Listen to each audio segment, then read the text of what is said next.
좋아요, 구독! 네, 내일 시초가를 공략할 업종입니다. 과연 어떤 업종일지 궁금해지는데요. 자, 바로 반도체 관련주입니다. 글로벌 이슈와 함께 K-칩스법까지 상승 모멘텀이 대기하고 있는 반도체 관련주들 내일장 시초가 공략 업종으로 제시해 주셨는데요. 자세히 들어보도록 하겠습니다.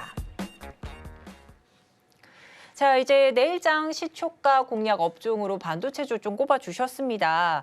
자, 이제 지난해 혹독한 시간을 좀 보냈던 반도체주인데요. 올해 2분기를 기점으로 회복세를 좀 보일 것이다. 이런 예상들이 좀 나오고 있습니다. 특히 최근 미 경제에 이 노 랜딩이라는 이런 새로운 제3의 시나리오가 조금 등장하면서 이 반도체 수요 회복이 예상보다는 빠를 수 있겠다 이런 기대감도 있는데요. 오늘 과장님, 내일장 반도체주 공략해 볼 만한 이 배경과 원인은 어디에서 좀 들어주실 수 있을까요? 네, 맞습니다. 일단은 원래 이제 반도체 업황 회복에 대해서는 시장은 겨우 이제 하반기쯤에 좀 기대를 했었는데, 최근에 뭐 SK 하이닉스 이제 부회장님이 나오셔가지고 이제 그런 얘기를 했었습니다. 이제 이번 챗 GPT나 이와 관련된 AI 관련된 파급력으로 인해서 생각보다 반도체 업황이 생각보다 빨라질 수 있다라는 얘기가 나오게 되면서 그래서 2분기쯤에 대한 바닥을 어느 정도 제시했던 얘기도 흐름이 나왔습니다. 네, 그러면서 최근에 이제 중국 쪽도 이제 반도체에 대한 공격적인 정설이 이제 조금씩 이제 보이기 시작을 했고, 그리고 이제 뭐 인텔이나 이와 관련된 엔비디아 같은 경우도 사실 챗 GPT가 처음 이제 12월 말이나 1월 초쯤에 얘기가 나왔을 때 그 당시가 이제 엔비디아 주가가 좀 바닥을 봤을 때 이런 전반적인 예전에 우리가 비트코인 상승의 흐름을 봤을 때 당시 GPU에 대한 수요가 좋아지고 이런 반도체 수요가 빠르게 크게 상승했던 흐름을 봤을 때 이번 이제 바닥에 대해서는 어느 정도 챗GPT의 흐름이 따라서 반도체 업황 자체가 좀 시장이 빨리 움직일 수 있지 않을까라고 생각을 하고 있는데요. 물론 시장에서는 삼성전자가 이제 어느 정도 추가 감산 얘기도 계속 나오고는 있습니다만은 아직까지는 이제 계속 이런 흐름을 유지 쪽으로 지금 스탠스를 가져가고 있는 상황인 만큼 사실 뭐 주가적인 측면에서는 어느 정도 6개 정도 어느 정도 선반영 흐름이긴 하지만은 만약에 이런 챗 GPT로 인해서 만약에 반도체 재고가 빠르게 없어지게 된다 그러면은 충분히 제가 볼 때 어느 순간에 빨리 주가적인 측면에서 흘러가지 않을까 생각하고 있습니다. 네, 최근 챗 GTP 시장이 부각이 됐죠. 여기에 중국 경기 회복 시그널도 함께 맞물리면서 이 반도체 수요가 빠르게 상승할 것이라는 기대감에 주가까지 그 기대감 내비쳐지고 있는 상황입니다. 자, 오늘 내일장 시초가 공략 업종으로 반도체주 관련 업종들 좀 꼽아주셨는데 이 중에서 공략할 종목은 어떤 게 있을지 화면으로 만나보도록 하겠습니다. 네, 내 시초가 공략 종목입니다. 과연 반도체 관련 주들에서 오늘 탑픽으로 꼽아주실 종목 어떤 게 있을지 보도록 하겠습니다. 네, 바로 넥스틴입니다. 세계 최초 반도체 3D 검사 장비 양산 초읽기에 들어간 넥스틴인데요. 오늘 어떤 투자 포인트 접근하면 좋을지 과장님께 들어보도록 하겠는데요. 오늘 일중 흐름도 한번 체크해 보도록 하겠습니다. 장 초반에는 약간은 지지부진한 모습이었습니다. 하지만 장중에 들어서서 정말 견조한 흐름 나타내네요.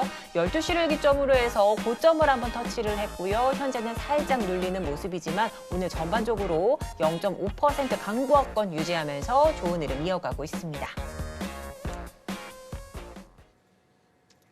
네, 오늘 넥스틴 좀 종목으로 꼽아주셨는데 이 공략할 투자 포인트 어떤 게 있을까요?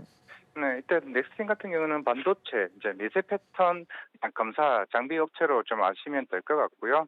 일단 경쟁사는 미국의 일단은 KLA라고 하는 전 세계 좀 최대 이제 반도체 제조 업체라고 좀 보시면 될 것 같습니다. 시장의 한 90% 정도를 좀 차지하고 있고 넥스틴은 한 3%에서 4% 정도 시장을 조금씩 점유해 나가는 모습이라 좀 볼 수가 있을 것 같습니다. 일단 작년 같은 경우는 이제 미중 이제 갈등이 계속 이제 치우치게 되면서 중국 반도체 업체들이 이제 클라에 대해서 어느 정도 수주가 점점 줄어들고 오히려 넥스틴 쪽에 이제 공급을 많이 하는 모습을 공시를 통해서 좀 확인을 해보실 수가 있을 것 같습니다. 하지만 최근에도 중국이 꾸준하게 이제 그런 반도체 검사 장비에 대해서 발빠르게 지금 장비들을 계속 이제 주문을 하고 있는 상태고요. 그렇기 때문에 이제 서서히 이제 미국과 중국과의 갈등이 계속 이렇게 될수록 중국 쪽에 대한 물량은 좀 증가할 것으로 보이고는 있습니다.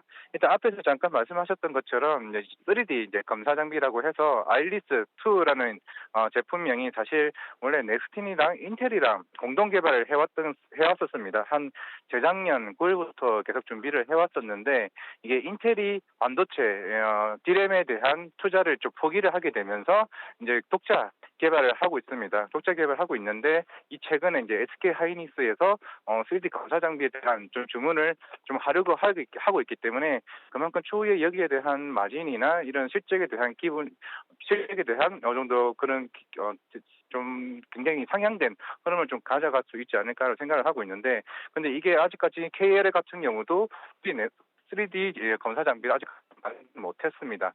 만약에 이게 SK 하이닉스와의 양산화에 성공을 하고 다른 반도체 회사들에게 점차적으로 이제 품목이 계속 나오게 된다 그러게 되면은 그만큼 크게 조금 기대를 해볼 수가 있지 않을까라고 생각을 하고 있습니다. 왜냐하면 90% 시장은 미국이 일단 가져가고 있기 때문에 여기서 조금씩만 나와도 사실 넥스틴 같은 경우는 매출이 아직까지 큰 회사가 아니기 때문에 굉장히 점프온 된다 그러게 되면 사실 지금 주가가 최근에 좀 빠르게 올라오고 있다는 점은 제가 볼 때는 어느 정도 시장에서 그것도 인지하고 있지 않나라고 생각을 하고 있기 때문에 좀 기대를 해봐야 될 것 같고요.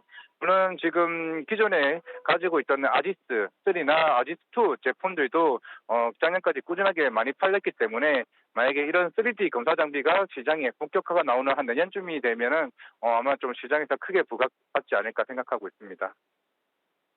맞습니다. 이제 세계 최초 반도체 3D 검사 장비 양산 초읽기에 조금 들어간 넥스틴이 현재 SK 하이닉스의 아이리스2 공급 기대감에 조금 들끓고 있는 상황이고 또 중국 반도체 업체 공급 지속까지 증가하고 있는 상황입니다. 자, 그렇다면 이 가장 궁금할 게 바로 가격 전략인데요. 한번 제시해 주시죠. 네, 지금 일단 가격단에서는 이제 목표가는 이게 7만 원. 그러니까 사실 1차 목표가 7만 원을 제시하는 거고요. 일단은 선저가는 5만 원 일단 제시하도록 하겠는데 일단 SK 하이닉스 매출 비중이 50%입니다. 50%인데 이게 21년 기준이라서 만약에 작년에는 이제 하이닉스가 워낙 캐펙스 축소를 꾸준히 했었기 때문에 그런 부분에서 만약에 올해 한 중반이나 하반기쯤 SK 하이닉스 물량이 많아지게 된다 그러면은 좀 더 긍정적인 효과로 7만 원이 아닌 더 윗가격으로 갈 수 있을 것이었다 볼 수가 있을 것 같고, 그리고 자꾸 작년부터 얘기가 나왔던 게 삼성전자의 비중이 좀 작기는 합니다. 만약에 삼성전자 비메모리 쪽으로 해서 이제 반도체 검사 장비 수주가 들어오게 된다 그러게 되면은 사실 넥스틴 같은 경우는 충분히 10만 원도 갈 수 있지 않나라는 생각을 하고 있지만은 이거는 아직 비공식적이기 때문에 삼성전자 물량이나 SK 하이닉스 수주가 본격화된다라고 가정했을 시에는 한 번 더 이제 윗방향으로 한번 좀 다시 봐도 되지 않을까 생각하고 있습니다. 네, 우선 1차 목표가를 7만 원 잡아주셨고 손절가는 5만 원 이렇게 제시를 해주셨습니다. 자, 그런데요, 이 넥스틴에 대해서 좀 궁금한 점이 좀 더 있습니다. 자, 넥스틴 지난해 조금 상승을 했던 게 바로 자체 경쟁력뿐만 아니라 이 중국, 미중 간 반도체 갈등으로 조금 수혜를 입은 것 같다 이런 분석도 좀 나오는데 이 미국 정부가 중국 반도체 장비 수출 규제 이후에 이 세계 최대 반도체 이런 장비 기업인 KLA 이 중국 판매가 주춤한 틈새를 이 넥스틴이 적극적으로 좀 틈새 시장을 공략하지 않았을까 이런 이야기도 나오는데요. 어떻게 보실까요? 네, 일단은 반도체 이제 검사 장비 같은 경우는 이제 작년에 치포 쪽으로 인해 가지고 혹시 중국 간의 혹시 무역 부분에 대해서 제한이 제동이 걸릴 수 있지 않냐라는 시장에서 얘기는 나왔는데, 일단 반도체 검사 장비 같은 경우는 그 품목에 일단 들어가지 않는 걸로 지금 확인이 되고 있습니다. 그래서 이제 작년 같은 경우 YMTC나 SMRC나 이 관련된 중국 관련 업체들은 한 5개 정도에서 꾸준하게 제가 알기로 이제 그 공시가 계속 나왔던 부분이기 때문에 이런 공급 물량은 제가 볼 때는 올해 중국 입장에서도 이제 미국의 장비를 이제 쓸 수가 없는 상황이기 때문에 오히려 이런 한국 쪽에 오히려 물량들이 계속 꾸준히 더 나오지 않을까라는 측면에서는 사실 뭐 인텔이 어느 정도 디램에 투자를 포기한 거는 조금 아쉽기는 하지만은 오히려 중국 쪽에 대한 물량들이 더 증가할 수 있다는 측면에서는 좀 긍정적으로 봐도 되지 않을까 좀 생각하고 있습니다. 또한 이 반도체에는 또 여러 이슈가 좀 있습니다. 뭐 IRA법 뭐 이런 관련도 있고 또 여기에 또 K칩스법 관련된 이슈도 좀 부각되고 있는데요. 이 K칩스법 관련해서는 또 어떤 의견이 있으실지도 궁금하네요. 최근에 뭐 KCS 같은 경우는 다시 좀 뭐 지연됐다든가 어느 정도 다시 미뤄졌던 측면에서는 물론 예전에도 이제 넥스틴이 그거 KCS 얘기가 나왔을 때 주가가 한번 이제 좋았었던 흐름을 이제 나왔었는데 물론 이제 미국이나 일본이나 사실 중국 같은 경우는 대부분 이제 반도체 업종에 대해서 100% 세액 면제가 되고 미국이나 일본 같은 경우는 대략 30% 40%에 대한 세액 면제하는 방면이기 때문에 결국엔 우리나라 입장에서도 향후 이런 캐치법 관련해서는 더 긍정적으로 조금 더 강하게 해야 되지 않나라고 생각을 하고 있습니다.